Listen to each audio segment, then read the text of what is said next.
अच्छा जी, जैसा कि हम एक नज़म थी, इसी तरह से हमने हर नज़म का मरकज़ी ख़याल भी लिखना होता है।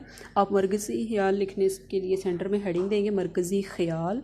इसको हमने डबल अंडरलाइन भी करना है लेड पेंसिल के साथ और स्केल के साथ, ठीक है। एक साइड पे हम हेडिंग देंगे नज़म का नाम और एक साइड पे नीचे इसके देंगे शायर का नाम। नज़म का नाम है हमारे पास हमद, शायर का नाम है इस्माइल मीठी।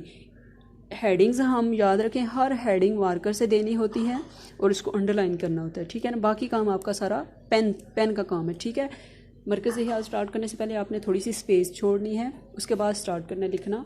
अल्लाह ताला की बनाई हुई हर चीज़ में उसकी कोई ना कोई हिकमत पोशीदा है। परिंदों की चहक, कलियों की चटक, फूलों की महक, दिन की रोशनी, रात की चांदनी, मेवे से लदी हुई डालियाँ और दानों से भरी हुई गंदम की भालियाँ, सब अल्लाह ताला की कुदरत का ही करिश्मा है, ठीक है जी।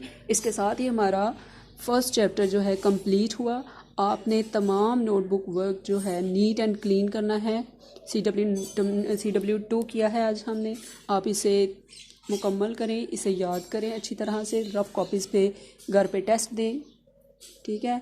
और आपकी डायरी आज की यही है कि आपने इसका पूरे चैप्टर का जो है ना, आज का CW नंबर 2 भी और CW नंबर 1 भी, मुकम्मल चैप्टर का आपने घर पे टेस्ट तैयार करके तो टेस्ट देना है, ठीक है। रफ कॉपीज़ पे आपने टेस्ट देना है मुकम्मल चैप्टर